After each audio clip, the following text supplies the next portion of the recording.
In music, it was probably, if I dial all the way back, slumming through the local circuit and people kind of coming back again and again to the little pub gig that you'd be doing. There was some magic in watching like Moonwalker on VHS, or watching like these pop stars.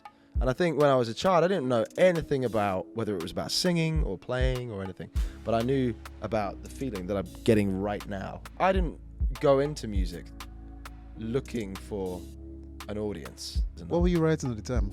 At 14, 15? We were just trying to come up with a melody that stuck, and I mean the lyrics. I sometimes believe that you don't really have to constantly be looking like a year ahead necessarily. So what, you just take moments as they come? Try and take them. It's a balance. What keeps you going and what keeps you motivated? Martins. Ladies and gentlemen, once again, what we do in Korak is give you amazing people, amazing guests. But today we have royalty, people. I'm bringing a man that has toured with the greats. He has toured with the likes of James Bay, Alanis Morissette, Sting, Steroephonics, and he is still in what some people will consider in the infant years of his beautiful musical career. He has been described as quietly inspirational, incredible voice, incredible songwriter, and he, ladies and gentlemen, will be performing and telling his story at the Korak Live Music Events for February 27th. But ladies and gentlemen, I give you the one, the only, Alex Francis. Thanks for having me. Wow. Of course. Thank you for being on. Thank you for being on the show. It's amazing. Resume. You like it. You like it. Man, I feel like I should buy a ticket. Yeah. Straight away. Thanks. But as we like to do, ladies and gentlemen, of course, we have production crew in the house, BK Creative. Glad to be here for another episode. Yep. Your host now, your host forever, MC Sabi Boy. More things. And of course, we are still, as we always say, ladies and gentlemen, no sponsors yet, but who knows? Who knows? We have royalty. How you doing, man? Everything I'm good, man. I'm good. Yeah. No, thanks for having me. Of course, anytime. I'm just I'm shaping up for what we've got happening in February. Yes. And a few things that are on at the moment. I'm trying to shake off that Christmas kind of cloud, if you will, of life is good, life is nice, the cheese tastes great. Of course. And then suddenly you snap back and you're like, maybe I need to speed up again. We need to I don't know what happened it. this year. I feel like a lot of people, it's taken them a long time to get back into it's a real hang-up. This Christmas was like, it really took a lot of people out for some reason. I think it did. It took me out, I tell you what. I think some people, so if you go back 2 Christmases ago, I think people were very, very busy.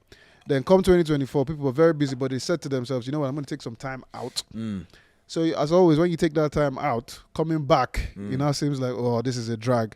But it is all good. But good to have you back. You have loads of stuff planned for this year. We'll talk about that. But we always start with the same spot in every episode. And Korak means footsteps. And every footstep describes the journey that you're on, the negatives, the positives, all that good stuff. And we want to know, what was that first step you took that is actually getting you to where you want to get to today? Sure. In life and in music. Yeah, in life and music. I think I could answer that two-ended in life and music. In music, it was probably, if I dial all the way back, to just kind of slumming through the local circuit and people kind of coming back again and again to the little pub gig that you'd be doing. Where you'd be. I mean, I come from a town with no more than about 50,000 people in it, maybe less. What's it called? It's called Hitchin in Hertfordshire. Okay. It's about an hour north of North London. I mean, these days people from Hertfordshire say they live in London, which is that's the thing. The trains have gotten better. And, but back then it still had the connections, but it was a bit more rural, dare I say, and it definitely had a vibrant music scene. I don't know if that's the case now. My family still lived there. And so we get back, grandparents and all of that. But I'm not really immersed in it in the same way that I was. But when I was, it was a kind of realization that there was a bit of bandwidth and a bit of value for people that wanted to come and watch us. Kind of go, well, I'm going to come see these guys again, or whether it's in the local pub or summertime on the local recreational space or whatever it might be. And the other side would be, in terms of life, having children, and that really is the, stepping away from being the main character anymore, but then becoming the provider and becoming the role model. And what I do, I only ever try and be true with what I do with my art of what my music is, in whatever fashion that would be. So I'm trying to put that on her, give that kind of her that kind of perspective. But her, I mean, you have a daughter. My daughter, my daughter. Honey. Yeah, yeah. Good, very Yeah, nice. yeah. So, if we go back to the early beginnings, and so Mhm. one of the things that I heard in terms of people coming back to the pub, so you had an early validation point where you thought you were doing what you loved, and there was passion in there, and people kept coming back and asking for more. So obviously that would give you. If you take, how far back did you actually know music was in the blood? When did you actually start? How early was it? I mean, for the blood. I mean, my parents, they don't play. At all? No. Nobody sings in the shower. I mean, there's some of that. no, There's some of nobody that. does all that. No, there's a good degree of that. Always has been. A lot of music appreciation, music lovers, you know, and so I suppose it's as simple as that. Sometimes when people ask me about that kind of thing, you know, in terms of the early kind of genesis of being that in love with music, it's probably just about getting really hooked on music when I was a child. So where did that hook come from? So your parents don't sing. Mm. I am assuming none of them are instrumental as well in terms of learning an instrument. Mm. But usually we try to dive into what brings up. So Yeah. I've said this a million times. Yeah. So for me, for example, my love of music comes from my parents. My Yeah. parents' love for music that they had. Yeah. And it's all different genres, all different things, different yeah, days. Me too. So that love came, and understanding lyrics, and sometimes understanding why is this happy, why is this sad. Yeah, the mood. And it's I was one of them kids that thought I could sing. You know when you know when you have headphones in your head and you think, oh my god, I sound exactly like these guys, and then you actually listen to yourself and you're like, no, this is terrible.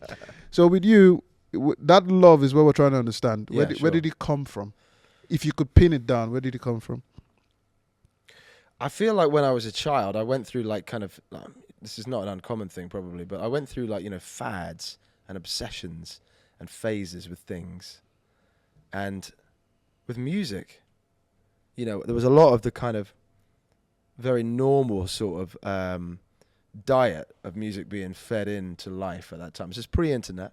Mm-hmm. Because I was born in '89, so when I was a child, we're talking, it's the '90s basically, most part of, and You survived, man. An 80s kid means, man, you've pretty much I'm seen. not an 80s kid though, man. Technically, you are April 89, man. Oh man, that is so 80s. You've seen 5 decades. You've seen 2 millennials. Man, you're balling. You were just there. I feel it now.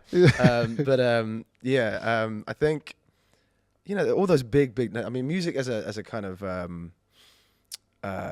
music marketing, you know, follow the same principles, I suppose, before the internet. But I just think that there was something about the mania of the biggest acts, the mania of like Michael Jackson, the mania of like Madonna, the mania of the, you know, the big pop stars, even the groups like the Spice Girls or anything like that achieved this stratospheric size fame. I think I was certainly kind of hooked and influenced and kind of sold on that stuff. Just the kind of, it wasn't because I was like, oh, look here's what you can win kind of thing. It was more like there was just some magic in it. There was some magic in watching like Moonwalker on VHS, like, or watching like, you know, I can't recall so many, but like there was magic about watching these pop stars. And I think when I was a child, I didn't know anything about whether it was about singing or playing or anything, but I knew about the feeling that I'm getting right now when I think about that. So this is how deep you are into it. And it's good that you say that, because pre-internet, when you actually hear world famous, considering the fact that in terms of spreading that information about the Michael Jacksons and all these great guys, world famous actually meant world famous. Yeah. It's not like, oh, you're famous in one particular in, like, area. China or something. And before it spreads, like, as you said, the marketing in there, before it spreads. So you were one of them kids that you listened to Michael Jackson, you had that feeling, music just went through just flowed through you, and you decided. So understanding the love, because a lot of people had that love growing up. I mean, you used to have people that fainted. Something. Yeah. You had people that used to faint listening to Michael Jackson. Yeah, I mean, he's a great example because of the mania, the size of it. You know, you can call on the Beatles. I can't call. I mean, I could talk about the Beatles for 3 hours, but now I can. But when I was a child, I mean, he's a good example because he was right there. He was valid. He was current, and that was the kind of, that was the book from which people read in terms of like what it meant to be like kind of mainstream, megastar, kind of cross-genre presence, I think. I mean, the question Kind of now, undeniable, like, you know. oh no, you can't deny that. But the question that pops into my head, obviously, with you talking about back in the day, Michael Jackson, can Yeah. you dance? I mean, after a couple of those things, You could do a few moves. you know, I've been known to, boogaloo. All right, that's cool. That's cool. So, the mania gets you. Yeah. Music is something you really love, because even from the way you describe it, it's telling. How did you now tell I can actually sing? Sure.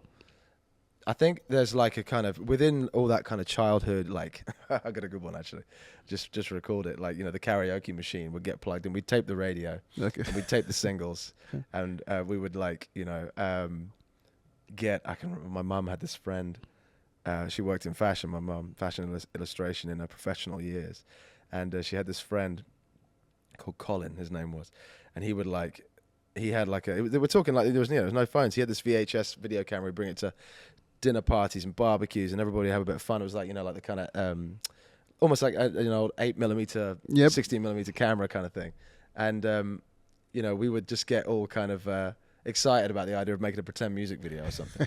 And that was when I was a child. But when it came to like singing, probably just like experimenting and just bumming around at home and with peers through school. And I do remember putting something down. I had a little 8-track recorder which took a memory card reader into the side of this great big Dell laptop thing that we had in the house, and it was like the family computer, and singing down just some cover songs. It's just some country rock or something, I don't know what it was. And I remember singing it and just sending it around like MSN Messenger with my schoolmates. And they were like, "Is that you singing then?" And I was like, "Yeah, I'm just having a stab." And if I listen to it now, I could probably pull it apart like an old bit of fabric. But like, I kind of recognize now, even though I wasn't searching for gratification, I wasn't searching for any kudos, I wasn't searching for like, "Oh man, you sound so good." I was just like completely enveloped in the wanting to just sing down a little bit here, put a guitar down there, maybe get a tambourine out, put that there, put a finger snap or something, do something, layer something up. And then you get that little bit of something back from somebody, and it kind of leads into what I was saying about playing in the local area. I didn't go into music looking for an audience. But when I did get hold of a degree of an audience, I kind of recognized that it's like, that is part of the framework of what I do now. It has to be like, it's not just for that, but it's like, it belongs to it. It's all encompassing. It's in the same sort of sphere, I think. So how many instruments do you play now? I sort of primarily sing and play the guitar, and I can play enough piano to write a song. Okay. And I play, percussion instruments. So when did you actually start learning to play the guitar? Guitar was late. Guitar was quite late. I was singing and just coming up with ideas in like local bands and stuff from about 14, 15. Guitar, probably, I didn't, I'm trying to think. I bought my first, I still have it. I bought my first kind of serious guitar when I was about 18.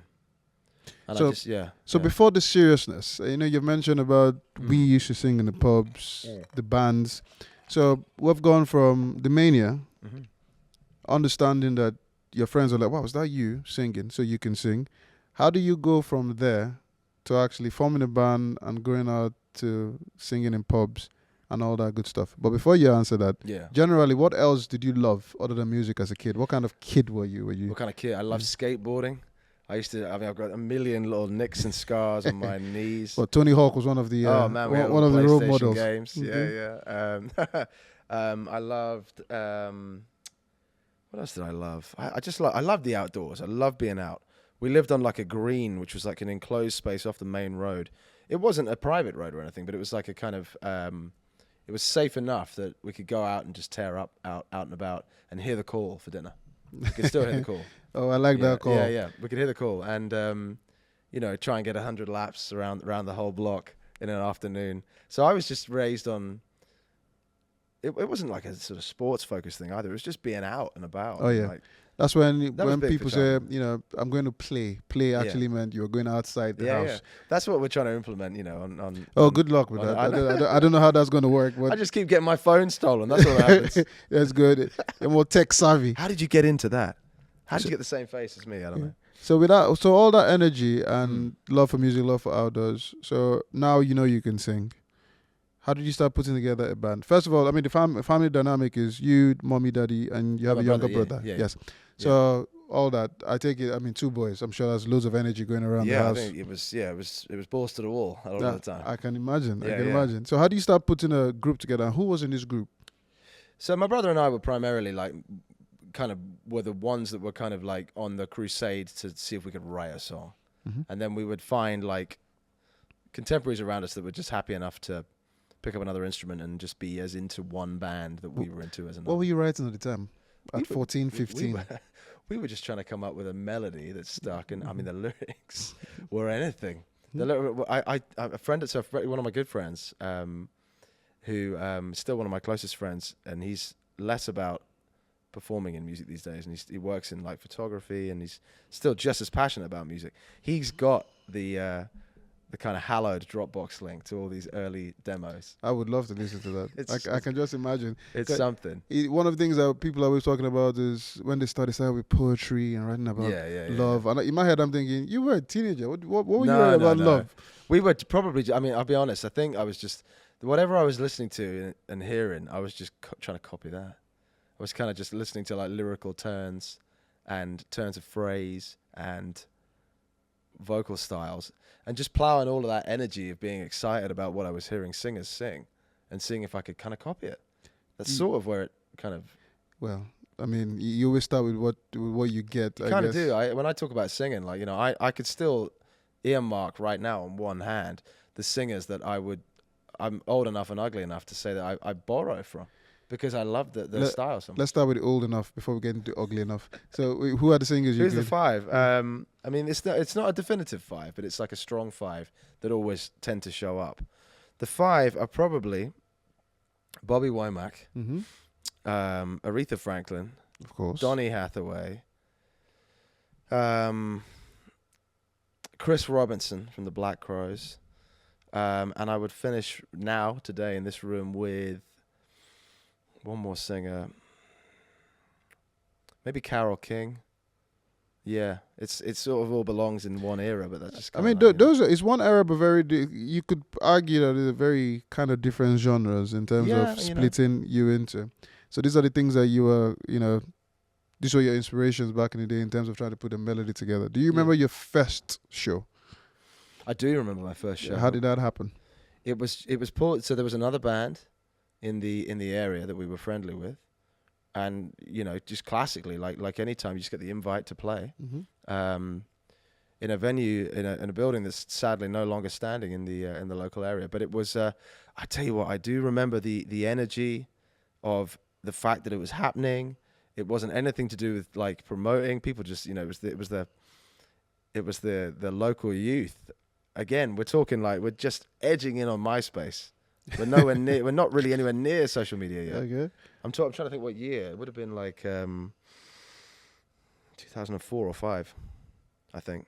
And so there was always like clusters of chat via like MSN Messenger and stuff, but everything was that little bit more sort of tangibly human. I'm gonna say. Mm-hmm. Like, it was just and that's controversial to say it, but maybe. No, it's fine. It's fine. Yeah, the energy was kind of oven ready. Like everyone just turned up, and we toured. The gig was just tearing down this gig. Everything was too loud. I've got it somewhere. I've got it on the footage somewhere, deep in the. We would love that. Deep like 3 sheds ago. No, it's fine. We'll find it. We'll find the shed. It's just 3 sheds, so we're good. We'll find it. So things are going on nicely. Band, you and your brother doing different things, associates and putting music. So at this point, did you tell yourself, this is what I want to do? This is what I want to do for the rest of my life? I think what happened is that I kind of parked the, maybe the better word to say is planted the element of truth in that somewhere consistently in me. I didn't make a decision, and I went and I went into like I think school was still very much a fixture. I went all the way through sixth form too. I didn't study any music until I was about 21. And I'll just jump ahead just for the benefit of this particular kind of little part of the story, I guess. But that experience of studying music later than the educational journey was all based around like performing and singing anyway. It was like a interesting entry point into the sort of, the syllabus of music, if you will, knowing that I'd come from essentially nothing other than the life experience of performing. But like when I was around the age we've been talking about, I kind of just planted the truthfulness in me of like, okay, music's not going anywhere.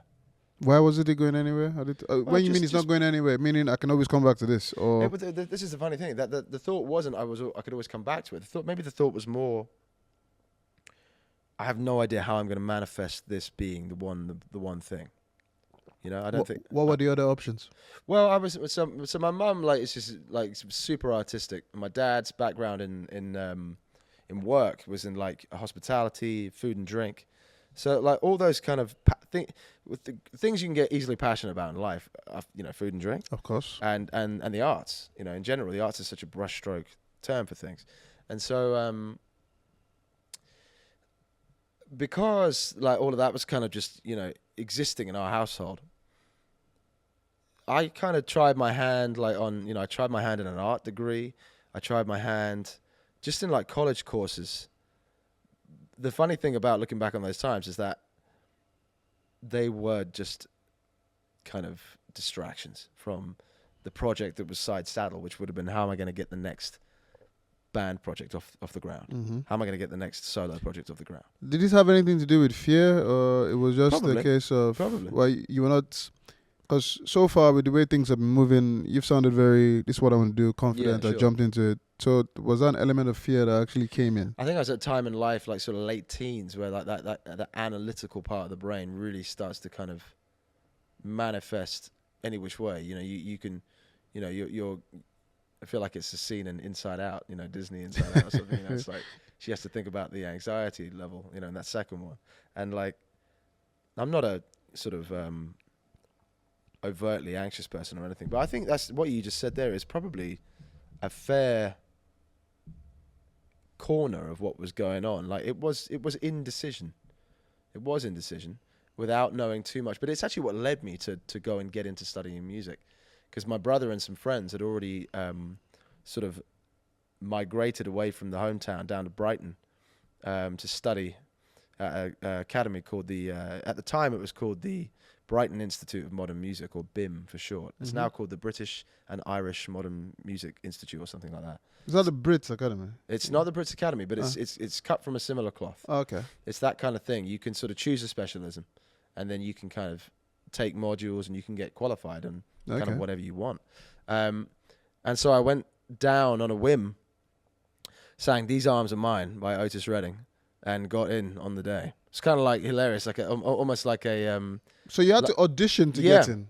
So they had a process where you could roll in cold without any qualifications, and just try your hand on your instrument of your choice, and then it's funny. It's like a reality show. It sounds like it. Yes. That's why I like it. Yeah. Fortunately, it was, the strings were very much attached on this on what was coming up for me, and I was down there for 3 years, and like I said a minute ago, actually, it was coming away from those times. The main takeaway was the experience was being within a scene, a vibrant scene, like the one I'd come from in my hometown. Nothing like the one in Brighton, but principally activity and energy, and I needed that. It was good to get qualified and stuff, but really I think that my biggest validation of that time was to go, so much of this is about feeling. I'm really glad that I can do my circle of fifths and my theory and my key signatures, and it's useful in the field of being professional in music, but it doesn't really hold any weight against knowing when to jump and when not to jump, or like knowing when to hustle a room, when to start a conversation, when not to. and when to give it 110, which is pretty much every time. Yeah. So I mean, would you say your brother? So was your brother going to what's it called, Bristol? To Was Brighton, that- to Brighton. Brighton, sorry. Yeah, that's right. Would you say that was a push because Yeah. you actually saw, okay, somebody that I know has actually achieved this? Yeah, it was so a comfort for so- sure. So I could do it. So that kind of helped open the gates of your mind to go. Him and a mutual friend of ours, one of our close, like we were kind of, we kind of came as a trio at that time, just as friends and people. And the two of them had gone the year prior, yeah. And every time they came back, we're just, glowing with how much fun they were having. I was good in the moment in terms of like very happy with where I was living. That FOMO element didn't really kick until they kind of said to me, "You should just try, just come down. You can go in cold." Mm-hmm. And I kind of went, "Shit, maybe I should just have a crack at it." Well, going in cold and you came out hot because you definitely, that's where everything started. Well, So everything started, you were in Brighton, you finished that course degree, and then now this is where the real world hits you and you go, okay, this is life. Yeah. How do you actually go from graduating, okay, I'm trained now, I know what I want to do. Where does it all begin from there? How do you start branching out and going, I actually want to do this as a career? So I moved home immediately. Straight away.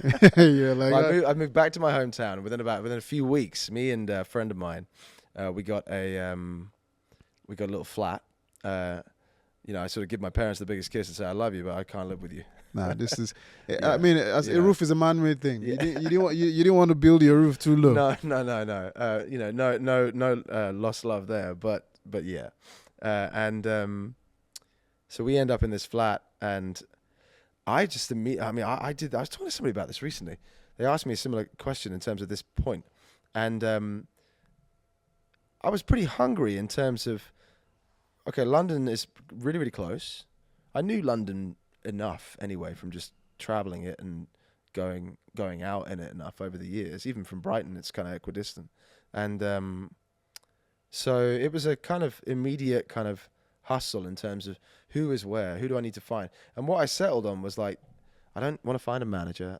I don't really want to go looking for band members or anything like that. I'm not looking for that kind of commitment. What I'm looking for is people maybe that want to write songs with very little strings. Most of the songs that I've written that have done anything for me started simply because of the appetite with the other person, because primarily I co-write. I just do a lot of co-writing, so I like to work.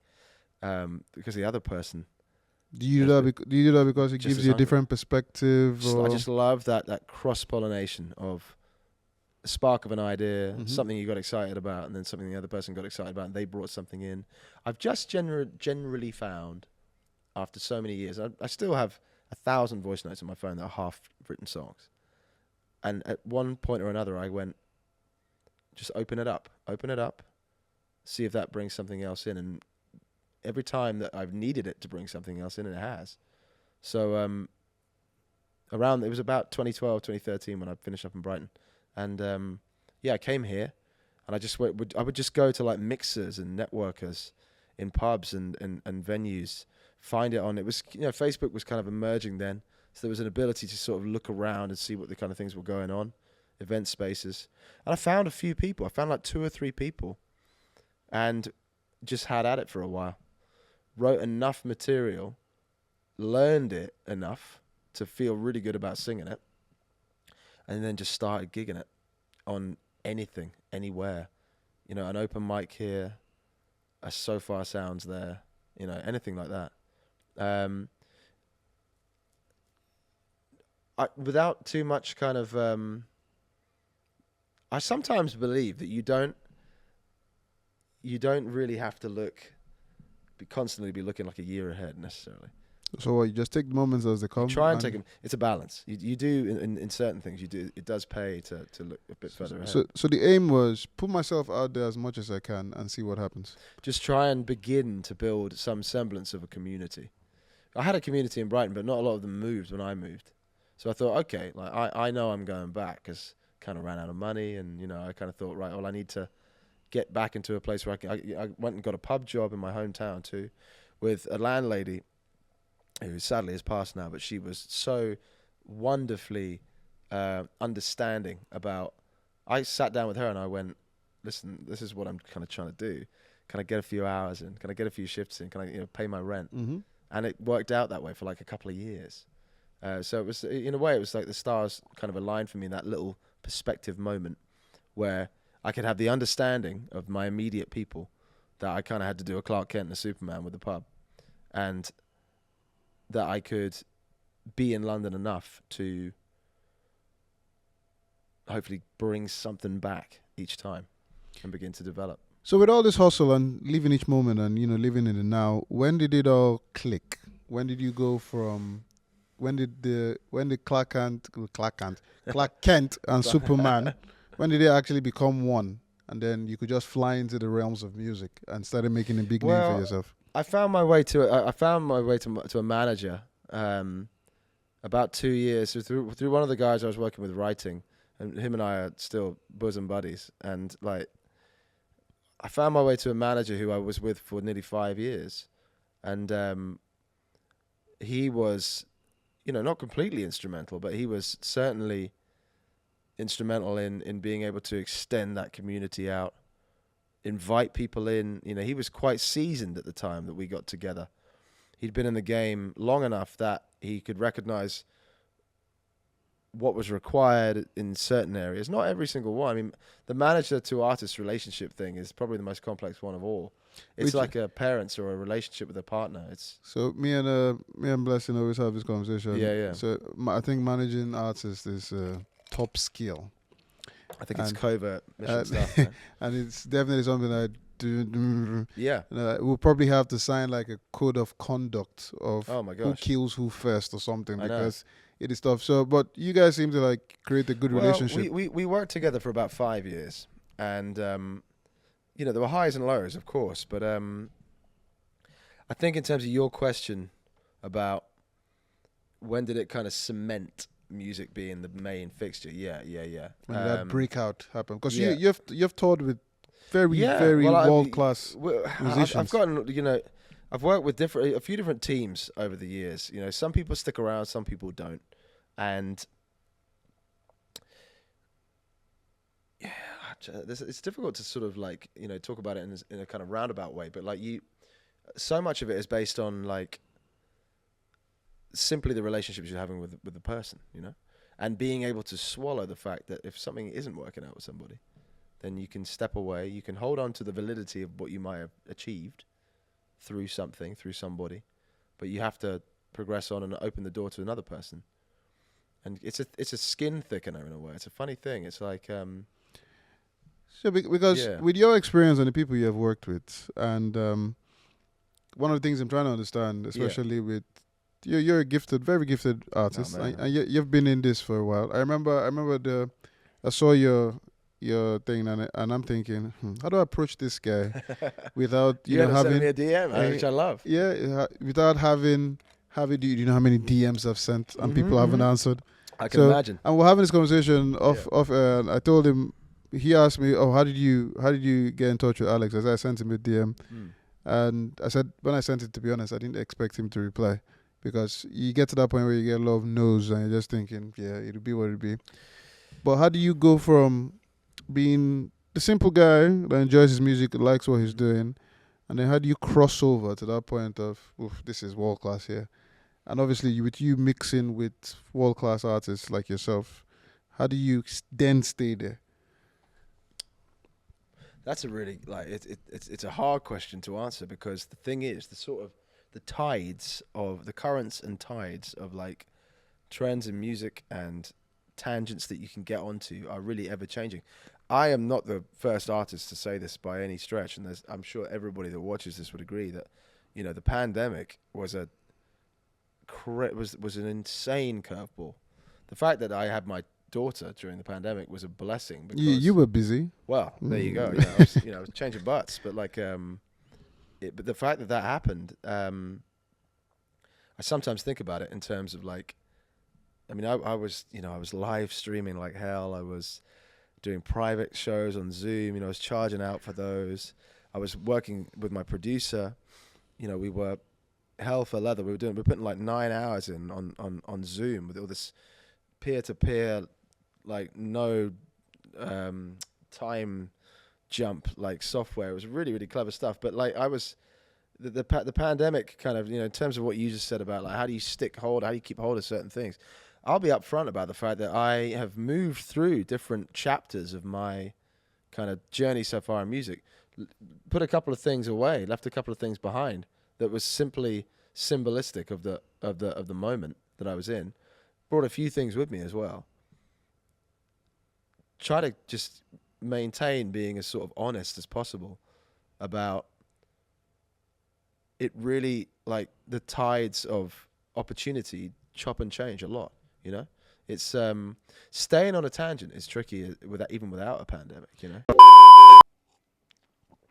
Oh, hey guys, sorry to interrupt your episode. I hope you can please subscribe, hit that notification button so we can get more and wonderful, incredible guests, and you can continue to listen to the Korak Podcast.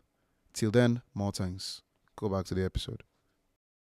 So, was the curveball of the pandemic true your way? Was it obviously the blessing of having a beautiful daughter, but musically, was it a bad curveball? I don't know if it was a bad curveball. It was initially. So what happened is that I had a change of kind of I had a changing of the guard, if you will, around the end of 2019, and I got in with the team that are now my label, and their background is production and songwriting, which was a perfect foundation. It was slightly unorthodox in terms of like labels aren't always kind of grown from that world. They're grown from a kind of business perspective a lot of the time. But that's how that had worked out. And the changing of the guard was such that the old leadership, things were just kind of, they weren't plateauing, but they were kind of just doing that. Comfortable. Yeah, it was comfortable, but that's not, I don't like to kind of be that comfortable, really, after all. I feel like if you're not, then, you stay on the pulse of what else is out there. And so that kind of happened. I get this kind of bolt of excitement into the scenario that was changing at the time. There was all this energy around writing songs. We managed to coin about 10 or 11 songs in about 3 months or so before like March 2020. So we had to think on our feet. But I think we figured it out with terms of like how we could work remotely, but and keep putting music out.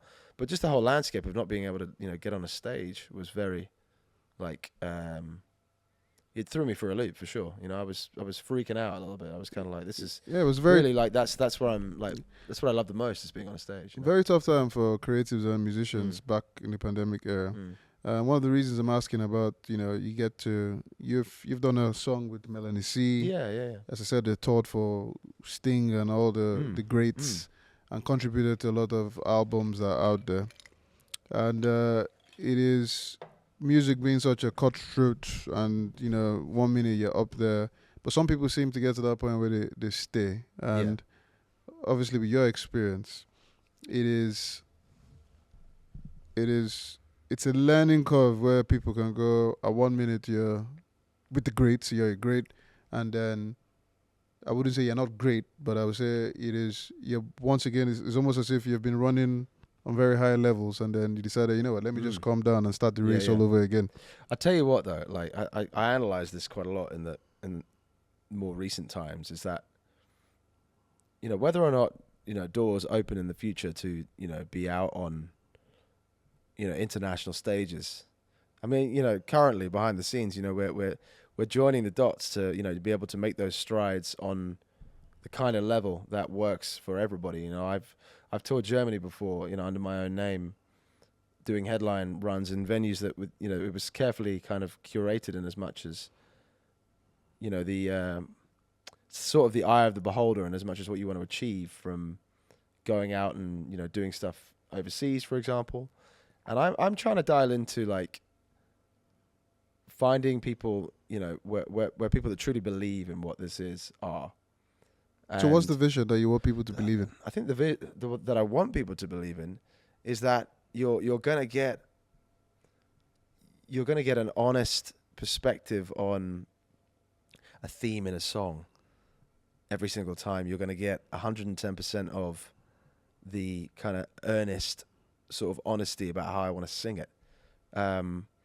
Everything I love about music and the musicians that speak to me the most is because they seem so true to the art of what they're doing. It's difficult to pin down fully what the sell is, so to speak. But all I can do is just continue to be as honest as possible with my output and what that output is based on what what's going on inside. It really is an honesty thing. It's an honesty thing. Will this honesty not make you collaborate with certain artists, no matter how big they are? If you I don't think so. If you don't think they are part of the vision that you have?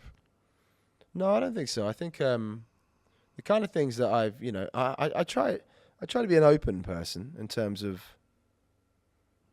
we're kind of in an age now where, there's things there's ways you can work in the studio. I like the mystery of music sometimes. I like the kind of, I remember when the opportunity to do the track with Mel C came around. And, we took a look at it, and off the bat, the opportunity came around, we hadn't heard the song. I didn't get a demo or anything. I went to meet her in Parsons Green at this great studio over there. I like Mel C, man. Yeah, man. I think she's hot. Yeah, if you're on texting, just let her know. Some guy. She's watching now. Yes. Mel C, in case you're watching. Mel C, watch out for Juliana. Yes, just saying. Just saying. So she's doing great. We got around the piano and sang the song down, and then it just kind of grew from there. No, I think the answer to being doors shut to opportunities is I'd like to say fundamentally I would always listen to something. Always listening for. Never just go. No, you just don't know what's going to come. I don't try and have that in my rule book as just going to shut off because it's a different genre or something. So one of the things that you mentioned and one of the words that you mentioned was mystery, and it is, as much as you don't use a certain last name when it comes to you, one of the mysterious things that people might not know is that you are the elder brother of a famous James Bay. That's right.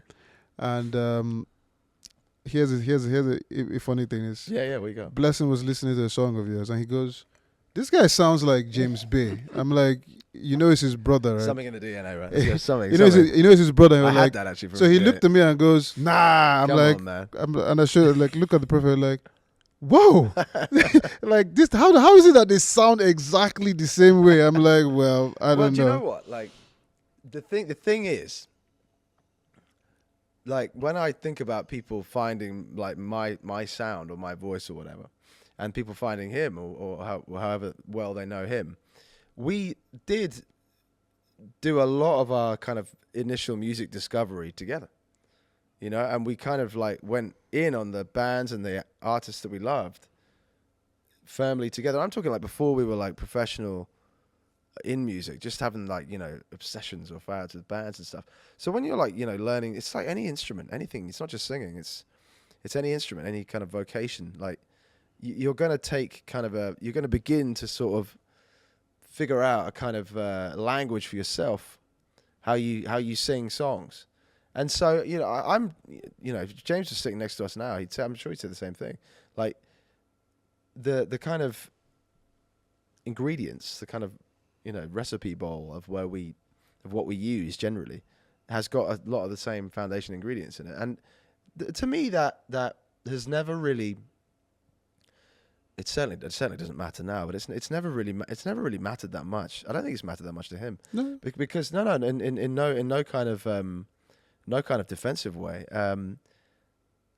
When you love certain types of music and you just want to have it become part of what you do, you kind of just let that happen, I suppose. And we, him and I were singing in bands, swapping lead and swapping background, as early as I can remember, in terms of being in bands and stuff. So it's just part of it now.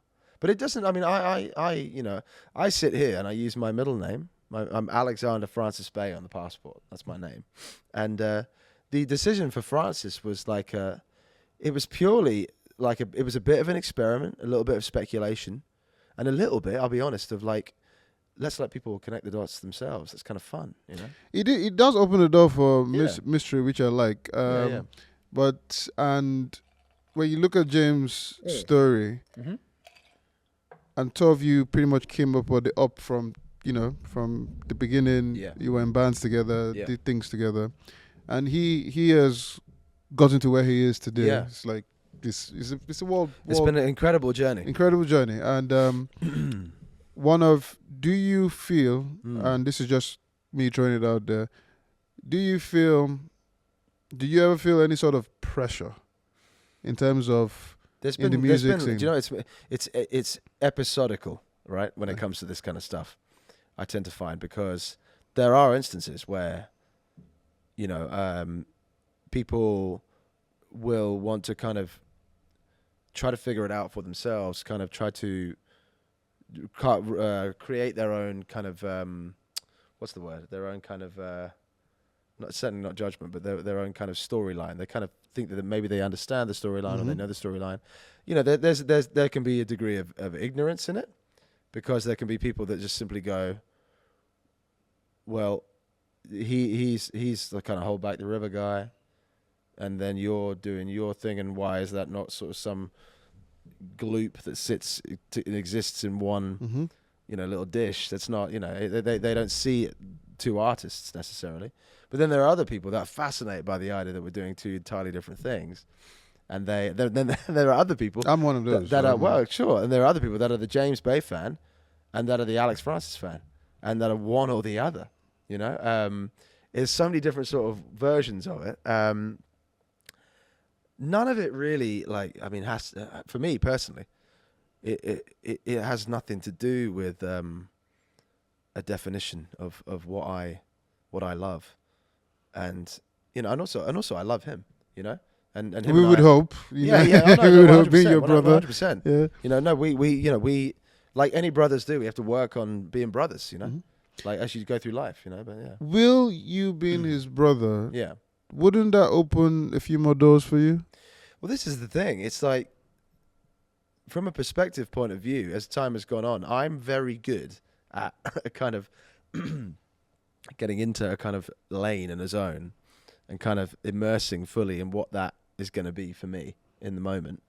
James and I have we've waxed lyrical on things over and over again, in terms of we've sat down and written songs together. I've opened for him on shows before. I've sung in his band before, singing backup vocals. We've gone. I can think of a few years back when he was touring Nashville. I was in Nashville for some sessions, and we mixed it up then. And we moved together then. Singing together. It's never really been off the table. It's kind of like we never sort of sit down and go, well, what should we be doing?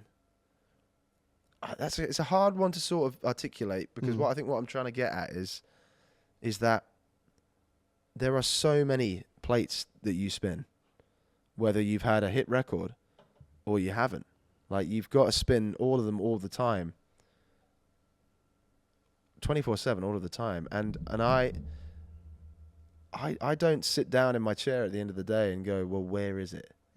I sort of go, this is tangibly what I'm trying to achieve. I'm trying to sell the ticket. I'm trying to sing the song and sing it right, and kind of and that's exactly what he's trying to do too.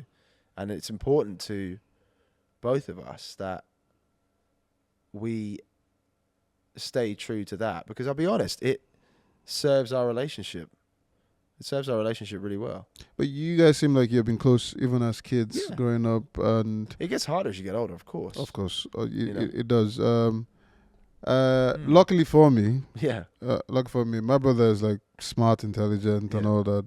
I'm the daft one, so I've never even tried to compare or to go in any route. He's a medical doctor. Are you close in age, junior brother? He's 9 years older than me, but we're very close. All right. And I worship the ground he walks on. Yeah. Is that guy. I mean, cool. If I could be somebody, it was that guy. That's cool. But with two of you so gifted, so talented, and if you look at the spectrum of things, James is like, initially, for some reason, the first time I heard of him many years ago, I thought he was American. Right. And Well, then I you know, listened. it's I listened to him speak. I was like, huh? sound of the music as well. I mean, Yeah. I won't lie that there's a lot of, when we were growing up, there's a hell of a lot of American influence, Mm. you know, in the record collection. Even the record collection to this day is, you know, those singers I mentioned earlier. Oh yeah, definitely. It's just the way it's kind of turned out. And he's very similar, like, you know, so that the aesthetic of when you probably found, I mean, with him, when the first big singles came out, that was probably, where are we now? It's about 10 or more years ago. Yeah, I think it's 10 years. Yeah. October make it 11 years. Yeah. So yeah, that's just that's another thing. This sort of system of music, like, just feeds in what it wants at the time, you know. But it's all good. It's all. I Yeah. mean, it's good that it's funny how when I did approach you, I had no idea about Connections and stuff. not at all. I was Yeah, just like, woof, I like this guy. That's cool, man. I like what he's doing. And then it's your BBC introducing when it confirmed it, because I'd seen the surname, but I didn't even link it at all. I was just like, yeah. There was no link. And then, of course, your BBC introducing, when you did your cover of Bleeding Love, and the lady was talking about it, and it was like, oh, this is actually, I was like, oh yeah, this actually, yeah, it makes sense. Yeah. You seem to like to do a lot of covers. I mean, you've done Bleeding Love, you've done Macy Gray, I Try. That's right. Heal the World, Michael Jackson. We did do Heal the World. Yeah, Yeah. me and my buddy Matt did that. Yeah. You seem to. Do you want to give a different spin to these songs? Is that why you do them? It's or- funny. Yes, in part. I mean, that's definitely part of the answer that I'll give. The covers thing the covers has always been kind of implicit in things that I've done over the years. There was no deliberate, like, set out to do loads of covers kind of thing in my approach to music, but I do enjoy, like, the kind of maths behind figuring out why a song's great, and because of that, I'll kind of take hold of singers or songwriters that I love, and I will just try it sometimes, you know, and that's why with previous releases now, the stuff that goes out commercially, like the kind of things that you've heard, part of the decision making is that it's absolutely okay from my point of view to wear a cover if it, you know, can be a part of my process of just digesting songs that I like, and B, kind of it helps to expose the music. You know, we're literally you know, with the recent music that I put out, you know, the Bleeding Love cover, and then there was an original song called We Beat as One. It's like a little packet release. We'll get into sure that. we'll We'll get into that. But that's a method. That's a it's a tried and tested. I'm the 100,000th person to do that. Like, it's something that kind of if it means that, you know, people might be a bit warmer to a new bit of music because they listen to a cover version, I'm down for it. I'm not. I know people that are like, I couldn't possibly touch a cover. I'm like, well, why not? Like, you know, I think it depends. So maybe it does depend on the artist. so are you're not friends with Leona Lewis, are you? I'm not personally friendly with Leona Lewis. We've got, like, connective tissue. So before you with do a the cover, cover. do you ask for permission? Obviously. So the way that it tends to work is that you can kind of, if you choose to go the route of asking permission, you can do it. The only one I've never had permission for will be Human Nature. Okay. Or anything under the MJ estate. The thing that you got to remember with the covers, if you're commercially releasing a cover, you are never gonna, you know, reap the reward of the you know, that writing royalty. They're probably going to get more money than They are. Yeah. You're gonna get a mechanical royalty that PRS and PPL will pick up for you, and the streaming systems will pick up for you. But you're not, you know, going to get that cherry of the pie, you know. But no, with recent projects, in terms of the covers, yeah, I've been fortunate enough where, you know, we can reach out to the either the publisher or the estate of the artist, and make connections before we do it. With a view to, you know, seeing how, you know, this just it becomes a creative thing. Then it's like, well, can we work together on a song? You know, I wrote a song for Cher that went out in 2020 on a holiday album of hers, and the connective tissue there was that Mark, my producer, produces Cher's records, and we had access to go, here's an original, what do you think of it? Do you want to do it? Maybe you do, maybe you don't. And she went for it, which was a wonderful, helpful kind of door opener for, writing more songs for others. But there's no set method for going and knocking on the door and saying, hey, do you mind if I cover your song? There's more than one way to kind of do it, I suppose. So one of the things that's interesting to me is, looking at the way you go into your music and the covers that you pick. And one of the things that we do here on Korak is Lyrical Understanding, which is what we call it. Yeah. And of course, this is Alex's Lyrical Understanding. So obviously, I do my homework in terms of stalking you, pretty much. I'm sure, And no doubt. and doing all that. I've seen you in my area. Yeah, it wasn't me. Call the police. Somebody's impersonating me. Watch this guy. So one of the things I Yeah. like to do is listening to your music Uh-huh. and get into some music that we like. Mm. And one of your latest release, Mhm. which is We Beat As One. Yeah. So I like to go in depth in understanding exactly what was going through your mind, and Yeah. of course you can explain it to people. Yeah, sure. And it says, and of course this is how I hear it. So Yeah. if I mistake it, let me No, know. you're good. So it says, "Who we are, Mm-hmm. flesh and blood, we've come so far bound by love. The deepest roots, the tallest tree. We felt so close. We built these dreams."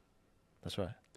So you see, it's one of, as I said to you, that main vision and Yeah. the deepness. What does that actually? What were you talking about? How Yeah. is this feeling Yeah. going through you at this point? That is all kind of born out of. It's kind of perfect context for our conversation right now, I suppose, in terms of history, because it sort of belongs to everybody that was and is still, but looking back, involved in getting completely kind of drunk on how much we love music, how much I love music, and how the positioning and the clothes that it's in for We Beat As One is kind of a nostalgic thing. There's a lot of looking back. It was racing through our veins, kind of thing. Not to say that it's still it still is now, but I was trying to pull on really falling in love with the idea of music. When I was a teenager, and that toxicity of it, and that's kind of a lot of this is I chose. Me and Mark and Patrick, when we wrote it, we were like, we want this to feel poetic and have that kind of metaphorical stance. Sometimes I like with lyrics to do a blend and have, quite matter-of-fact words that will mix with imagery and metaphors and try and kind of marry the two up. But this song is quite a imagery-based thing. It's meant to kind of throw up kind of the idea of when you didn't really understand it, but you just loved it. I mean, it goes on to say, "We'll never break apart. I know we belong. Mm. We're just two restless hearts beating as one. Yeah. I stand by you, you stand by me. Our history beating as one. I carry you, you carry me. It runs so deep, beating as one." So this is what a love letter to music. It's a love letter to everybody in my kind of world who was with me around that time when we kind of got hold of music and it became a kind of serious love affair and fixture. It is meant to kind of, that tail end of the chorus there is meant to kind of, it's meant to kind of read like it could be, somebody's kind of dedication to somebody else. But there's more to it than that in terms of the inspiration. It's about how do I say best? It's about kind of when you're just, enamored by something and it has you and you're never really going to let it go. It's kind of the simplest way I could put it, It could be construed as a love theme, for sure. I mean, it's a very deep song. And Yeah, We Beat As One, and it's one of them songs, as I always said to people, when you listen to the music and once it gets you that first part, Yeah. I mean, I was gonna try and sing, but no, I'm not Come gonna on, do. man. I'm not going to do that. That would just destroy certain things. But it's a wonderful song, people. We Beat This One. You released that in 2024, I did, yeah. and it's an amazing song. Thank you, man. And then the second song that caught me, Mm. because I think a lot of people actually go through this situation. And this is an older song. This comes from 2020, Mm. and it goes: "We go up and down. Mm. We never leave aloud. Running from both extremes, never ever meeting in between. There's a million reasons I should let you go. And they are the very reasons that I hold you close. 'Cause you are the pain in the remedy. You are the life and the death of me. You're the trimmer in my heartbeat. Mm. You're a strong hand and a gamble. You're the habit I can't handle. You're the trimmer in my heartbeat. You're hell and heavenly. Yeah, hell and heavenly, yeah. So I like it because it Juxtapositions. it describes certain stories where people say, I know this is actually terrible for me, but I still want to hold on to it. Well, yeah, I mean, the name of the song is Hell and Heavenly. Hell and Heavenly, yeah. I wrote that with a good friend, Gareth Dunlop in Belfast, amazing artist and writer. And I mean, honestly, Hell and Heavenly is, again, it comes with its kind of like, we wanted it to have that kind of poetic stance thing going on. It's about the fact that when you absolutely love somebody and you're hooked on somebody, you have to, you take every day that you get with somebody. You take like every version of a day. You take every version of a person. You make a commitment. It's about a two people thing. It's not, I didn't write it directly about my own relationship, but I know that I can pull. You're a bit of a lover boy. Well, kind of story. I don't know. Your wife knows. Yeah, but you're a bit of a lover boy kind of story. What do you think about the lyrics? You know, I'll tell you what I like. I like to try to pull on a degree of reality that might be a commonality for people that doesn't have a straight answer. Like a song like Hell and Heavenly. Sorry, say that again, man, because that's a clickable moment, man. I like it. That's the tagline for the episode, people. I like it. I can't remember what I said. Oh, you know, don't worry. We'll zip it back. But like, you know, it is something that, yeah, a theme that has a degree of reality that is a commonality for people, but it doesn't have a straight answer every single time. Or it just doesn't have, or there's no straight answer for it at all. And, you know, most of the complexities of being like in love with somebody, you just let the mystery kind of exist, even if it kind of gets at you at times. Like we're never going to truly understand each other on a completely even keel and tangent. We are always going to be slightly different people. And Gareth and I were talking about that on the day. And also, actually, name check, and this is absolutely outrageous. If he watches this, he'll punch me in the face. Nathan O'Regan as well is another incredible artist in Belfast who was part of that session too. It's a three-way right. And between the three of us, we kind of wanted to get at the, you know, what somebody in the pub would call it a love-hate relationship, but it's not that. It's way more complex than that. And Hell and Heavenly is just a description, perhaps, of how you take the rough with the smooth. Really. I'm proud of it though. I'm proud of it as a you should be. It's a very good song. Thanks, man. I really don't play it too often these days. Maybe I should dust it off a bit. But like when we were promoting it and stuff, and it was getting a lot of run, it was people could understand it. It was fun. People could. A lot of people go through that, and it doesn't have to be like in a love relationship. No, it's not just love. I mean, it's like me and Man United, for example. It's Exactly. like it's Hell and Talk Heavenly. about football teams, man. Come on. Hell and Heavenly, right? I need to sort of find a music supervisor that will put that into the next documentary about, like, you know, the legacy of Alex Ferguson. I like it. I'll be there. Who knows? Yeah. Well, glad you picked up on it though. It's those two songs are wonderful. We don't have the time, but as you said, we could dive into a lot of certain things because it's a good, nice deepness that comes with your music and the kind of person you are.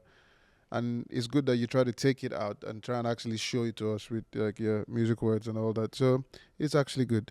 We're at the point where, you know, BK Creative himself will throw you a question or two. Yeah, let's hear it, man. What you got? Yeah.